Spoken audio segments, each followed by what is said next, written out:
Speaking to me now is the former WBA light welterweight champion of the world, Gavin Rees. Gavin, of course, people know you as for being a world champion and been in a number of excellent fights, especially particularly the ones with Buckland winning the prize fighter, the infamous fight with Broner. But take us back to the early days of you first became involved in boxing. I was about 8, 9 years of age, just watching. I remember Chris Eubank and Nigel Benn.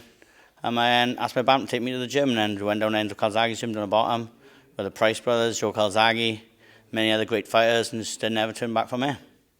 So when you started in the Calzaghe gym, who was in the gym at the time? For me, it was 1989. It was Bradley Price, his two brothers, Dario and Byron. Joe Calzaghe, maybe Darren and Byron Haywood. Amongst the Welsh champions, a great gym we had back in the day. I say it was a good 30 years ago now. And what was the atmosphere like in the Calzaghe gym during those days? Oh, well, everyone knows we had me and Bradley was a bit of a jokers in there. And later on then we had Gary Lockett, Enzo McAnally, Nathan Cleverly, Paul Samuels. We had a list of great fighters down the gym. It was great. Everyone was friends. It was great banter. But like I say, Enzo Calzaghe, just like I do, make him work hard when the bell's gone. Talking stops and the hard work starts. And of course, Enzo Calzaghe never actually boxed himself. No. But for some reason, what was it about Enzo Calzaghe that made him such a successful boxing trainer? No idea. Everyone he touched all succeeded. We had, like I say, we had a lot of great boys in the gym. We had great sparring. He was a great trainer. So you got fitter than any other fighters when we went to shows, fitter than anybody. So I don't know. It's just success breeds success. We all done great things. Even as amateurs, we got the club shows. No one to fight us. We're the best gym about. Did you realise from an early stage that you were particularly good as a boxer? Yeah, I found it at a very young age. I was exceptional. I lost 3 of my first 6 amateur fights, and I only lost another 3 in the next 80. My amateur record was 86 and lost 6. And then I lost that when I was 15 in Ireland. I didn't lose again until I was 27 years of age. I went 12 years undefeated. A lot of people don't know that, but it is what it is. Now they do. Yeah, it's told everyone now. Back in your day, there wasn't really the structure in amateur boxing the way there is today in Wales or Britain. I mean, these days the amateurs are more like pros, really. They're probably actually on better money than a lot of pros. Do you feel if there had been more structure when you were an amateur, you'd have had more success? What happened with me, like when I was I didn't really box after 16 because back in Wales they had a federation which broke away from the ABAs. From 16 to 18 I didn't box at all apart from the Welsh Championships.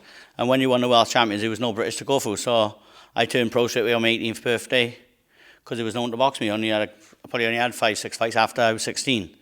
And it was all in Welsh title fights. There was no internationals to go on because it was a bit bad for everyone who joined any of that federation, but it was okay. I done right as a pro in the end, so it wasn't too bad. So was the Newbridge gym, Enzo's gym, was part of the federation?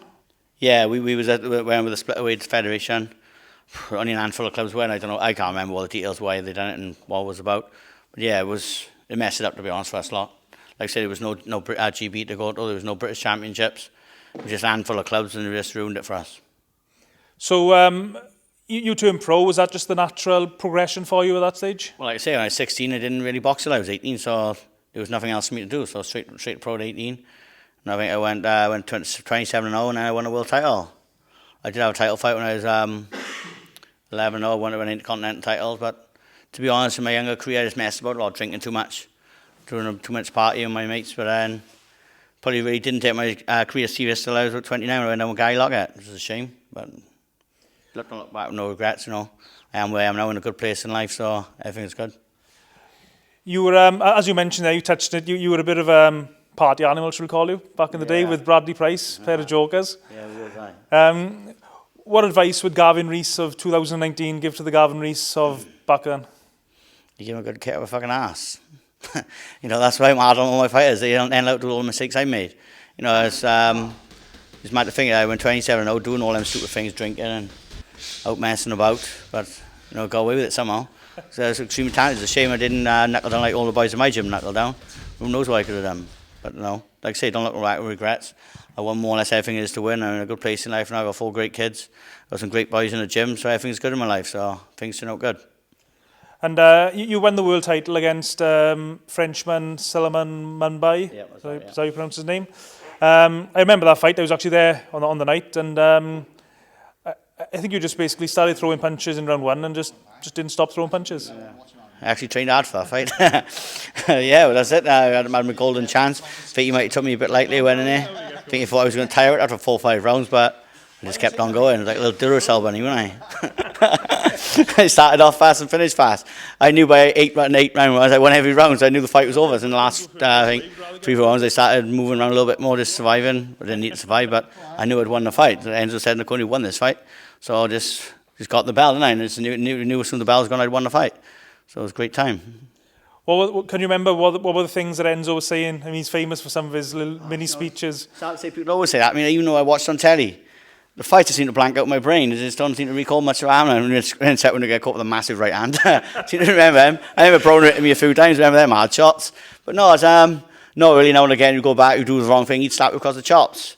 And that's when I'm a bit hard on the boys sometimes. I teach you how I've been taught. You've got to be hard to be kind in the end, you know. So no, I can't remember one line. So if he'd wind Enzo, don't worry, he'd have a big vein come down his head and then he'd be screaming at you. Spit coming out his mouth, you know, I better not do that again. But no, it was all good. Your next fight after that was against Calzaghe. Yep. I mean, I've heard the stories before the fight. Your preparation wasn't great for it, is that fair to say? Yeah, like I say, I used to fuck about in my life, just out drinking. Because I got to wait for so long, I just kept thinking I could do it. So, no, like I say, I can't look back with regrets, but just fucked about. I mean, and even in that fight, you were still a very close fight until the last few rounds. Yeah, it's a shame. I remember the fight, don't worry. After the first 6 rounds, I was knackered. The preparation, I mean, right, and skipping on a run, skipping on a diet, crashed the weight at the end, you just to make 10 stone. So you can't. There's no corners to be cut in boxing. The only person cheating is yourself. I mean, that fight, obviously, Calzaghe went on to fight Amir Khan, probably the biggest payday of his career. Do you ever think of that could have been me? Nah. Especially with your sort of style, I mean, you'd have had actually a very good chance of beating Amir Khan. I don't really look back and regrets, to be honest. What was the point, to be honest? I made mistakes, but they did be life. That's what life's about. Now you learn from them. Like I said, I went to win the British, European world title, and I'm in a good place in life, so don't worry about it. I don't try to think about it. If I think about it, I'd probably want to cry, so just don't fucking bother.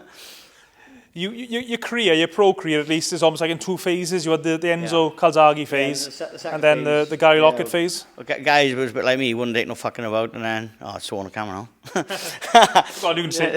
No messing about, so, you know, that was the first time when I went down with Guy. Probably wouldn't drink 4 fights for like 6-7 weeks, 8 weeks, whatever, I don't know, whatever a lot of camp is, I don't know what they give out.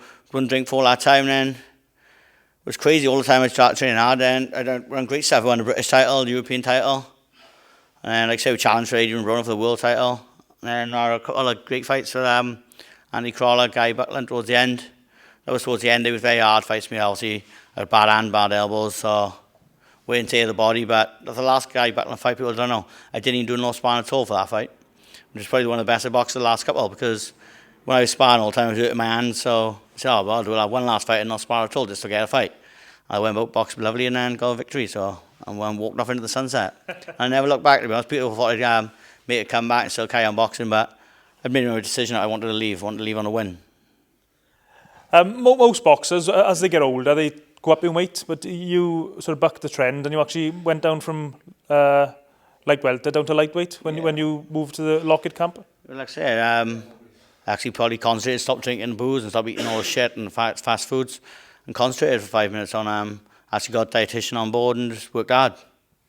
I remember, I think it was when you won the British title, or it might not have been the British, might be European, against Murray. Was it Murray? Yeah, that was the British title, yeah. And you seem to have a good start to the fight. In the middle rounds, you seem to fade. And I think everyone sort of think, Gavin's fading here. Then you came back even stronger than the last third. It's just, when in hard fights, you start off at a really fast pace, sometimes it catches your breath away. And then you caught some good shots, some body shots, and it does take zaps you out a little bit. But then, like I say, then you get a second win, then it come again. It was good fights. I'd done the same with the British title against John Watson as well. The first good 6, he caught me in the 8th round with a great body shots. I was on the ropes, sucking it up, and the bell went, thank God. And I come back and knocked him out in the 10th round. It's just part of a 12-round fight. It goes one way, comes the other way. It's part of the good fights now. And you might be a bit unlucky, or I guess, I mean, you weren't unlucky from the payday, so I guess you got paid a lot of money, but you fought Adrian Broner at a time, probably actually Adrian Broner's last good performance of his career, when Adrian Broner was still a young, powerful lightweight. I mean, Adrian Broner was really very disrespectful towards you. That's what it seemed watching on television. I mean, what's your thoughts on that whole... It's not very personally against me. I think he's like with absolutely everybody in the world. You've seen that on his Instagram and his Twitter. He's just... No, he's like, after the fight, he come talk to me about the way he comes across. He's a bit of a prick, to be honest. You know, still now, it's the videos now he's doing. Why are you doing acting like that for? You know, just throwing money in our way, thousands of pounds, and people all over the world skint. And he's just acting like a right cock, to be honest. I mean, that's why in the press conference I called him a cocky cock. Neil called him something else, but I knew I wouldn't have to swear too much on the stage. You know, he gets under your skin, doesn't he? But you know, it's just what he is. If he wants to be like that, carry on. Making people hate him more, to be honest. And I mean, I think you actually came out of that fight with a lot of credit because a lot of American viewers were impressed by your efforts, and you know you put up a good fight for as long as it lasted. Yeah, well, I went to New York, trained hard for 6 weeks. You know, obviously took a fight to win, and he was obviously, like I said, at that time he was very good, one of the best pound for pound. And the difference is, top boys like I didn't do one side, they do 5, 6, 7, 8. You know, but like I say, it was a good fight, good experience. So at least I say I went over the world and travelled the best and fought the best. No, I didn't win, but you know, it's life. And then after that, you came back to Wales and had a few more fights. You mentioned the Buckland fights there in particular. They were 2 great fights, especially the first one, where I think you probably got your tactics wrong, but you gave the fans an amazing night. Yeah, it's another one of those fights. You know, just stand there, you got it in a phone box, come me. Just stood there and had a scrap, and like I say, you got a nod. Also, you had trying to put it in the neck there, but who cares what anyway? I don't care what any fights I lost. They're gone now. Like I say, look at the future. But yeah, we had one last good fight then. But now I want to pass it on to the young boys in this gym now. Like I say, got great boys in the gym. They're all doing well. Hopefully make a few champions. What was Guy Lockett telling you in the first Buckland fight in between the rounds, can you remember? Or was that another one that's gone blank? I can't remember that. I haven't got a fucking clue. He probably telling me to box. I didn't listen a lot of the times. You know, it's like you can tell someone what to do, but there's another thing doing it. And when you're there, eat at the moment, you just stand there and trade sometimes when you know you can. And I think you put on Twitter or Facebook before the rematch with Gary Buckland, something along the lines of, I'm paraphrasing a bit, I can't believe I'm doing this again, type of thing. Yeah, was it? Because after the fight, Gary phoned me and said, what do you want to do now? I said, I want a rematch. And he said, you don't want it. I said, I guess I do. Come on, let's get on. So we had a rematch, and then I knew, like I told him I was going to retire after that one. But I said, I know I can beat him, so let's have a rematch now. Hopefully get a win, and then I'll retire then. And that's what I've done. So after you retired, and to credit, you sailed off into the sunset, former world champion, British champion, European champion, and you stayed retired, which a lot of boxers don't do. Yeah. Was it always your intention to get involved in boxing? Yeah, well, I obviously found up the other pant side. This place is up, so I went and bought this place, and I knew I had a big room at the back. I wanted to open a gym. I was running an amateur gym for, 3 years. And then I had Cody Davis approach me, and then we got my pro license then and got the pro gym now as well. So got about 20 odd amateurs in there, and about 5, 6 pros now. Everything's going good. So you mentioned Cody Davis there, a very talented boxer, been up with the GBs and gets a lot of attention. I mean, what's it like working with Cody? It's great, yeah. It's great to have good boys on board. Well, we had met him by chance, to be honest. We was at the Welsh Championship final. And he was in the final, I can't remember who he's boxing now, or semi-final. Semi-finals of Welsh it was. And his dad approached me and said, we're going to corner because his dad, they pulled him up, he didn't have a corner badge. So he said, yeah, no problem. We went in the change room, done a few pads with him. He was missing the pads. He was really missing the pads. What are you doing? And he said, he don't do pads. So I said, I'll pop up the gym in a week and I'll go help out a little bit. And he came up the gym and he never went back in, so it went on from there. He's a great kid, yeah. I mean, Cody's been out of action for a while. He's had his personal problems. When can we see him in action again? Yeah, he had a lot of problems. He had a foot problem, and he just came back to full fitness. We should be seeing him now. We have a big announcement soon, and should be this week a big announcement. He's fighting June, July time now on a big show with a big promoter. Just where he needs bearing some good backing. How far do you think Cody can go? I know it's like there's no crystal ball, but has he got the potential to go all the way, do you think? Yeah, possibly, yeah. We've been inspiring George Groves, Callum Smith, Chris Eubank Jr. We've sparred all the world champions, and he's been giving them all 50-50 spars. Sometimes he can get a bet of them back and forth. So of course he can go all the way. It's just what it is now is putting their performances into the fights. It's no point being a world champion in the gym. You need to be a world champion on fight night. One thing as well, Gav, I noticed you on Facebook, well, not so much Twitter, but on Facebook certainly, like you did recently, you put a video of yourself on the running machine, said I'm running, yeah. So why aren't my boxers running? Yeah, they all try and skip me, they do. Yeah, I say to them, been running, they tell me, yeah. I said, send me the run map. Oh, I haven't done one today. I know they're lying. I tell them if they go for a run, they go to run it on a map on their phone so they can send me the picture and the date and the time. So Jake tried to fast on me the other day. He said he'd been. I said, no, you haven't. An hour later, he sent me a run map because he went out and put it right. No, there's no cheating. Like I say, I used to do a lot of cheating, so I don't let the boys do it. I want to get the best lives possible, make a lot of champions, make them some good money, and then have a good life. Another one of your boxers who hasn't really seemed to have much luck, Craig Evans. I believe he's got a big fight coming soon as well. Yeah, he's fighting. He's defending his WBO European on the 1st of June against Stephen Oman from Ireland on the NTK bill in Cardiff. Being a great fight. Craig's massively underrated. We took that last fight against, I can't remember his name, but he defended his title not long ago, against Jones, our boy Jones, whatever it is. He took that fight on 11 days' notice. And he done a great 10-round fast pace and won that fight. And he was putting that fight to lose, to be honest. He's fighting one of Frank Warren's other boys. I don't know why, but Craig don't seem to be on favourite with a lot of these promoters. It's a shame, really. It's a shame. I think it's part of being Welsh. So the Welsh boys don't look after the best.